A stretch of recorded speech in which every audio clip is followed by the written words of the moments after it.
अस्सलामुअलैकुम। ठीक है जीवान, कैसे हैं आप सब लोग। मैं हूं आपकी टीचर मिस नाइमा। ये है हमारा उर्दू का लेसन। उर्दू के लेसन में आज हमारा उन्वान है हर्फ से। ठीक है जीवान, आज मैं आपको हर्फ से को लिखना सिखाऊंगी और हर्फ से बेसकीला अल्फाज से मिलवाऊंगी। आए हर्फ से को लिखना सीखते हैं। इस नुक्ते से शुरू करना है, सीधे जाना है, थोड़ा सा टेढ़े जाके लाइन पे आना है और एक नुक्ता लगाना है। ये कौन सा हर्फ है? हर्फ से। फिर एक बार फिर लिखते हैं, इस नुक्ते से शुरू करना है, सीधे जाना है, थोड़ा सा टेढ़े जाके लाइन पे आना है और एक नुक्ता लगाना है। ये कौन सा हर्फ है? हर्फ से। अब मैं आपको हर्फ से के ज़कीरा अल्फाज से मिलवाती हूँ।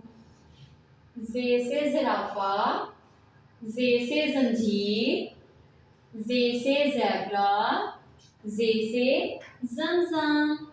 ठीक है जीवान, अब मैं आपको हर्फ जे का इस्लामिक पर्सपेक्टिव बताती हूँ। जे से ज़मज़म। मुसलमान अल्लाह सुब्हाना ताला के घर जाके उम्रा और हज करते हैं और वहाँ पर जे से ज़मज़म का पानी पीते हैं। ज़मज़म में अल्लाह सुब्हाना ताला ने शिफा रखी है। ओके ठीक है जीवान, अल्लाह हाफिज़। मिलते हैं अपनी नेक्स्ट वीडियो में।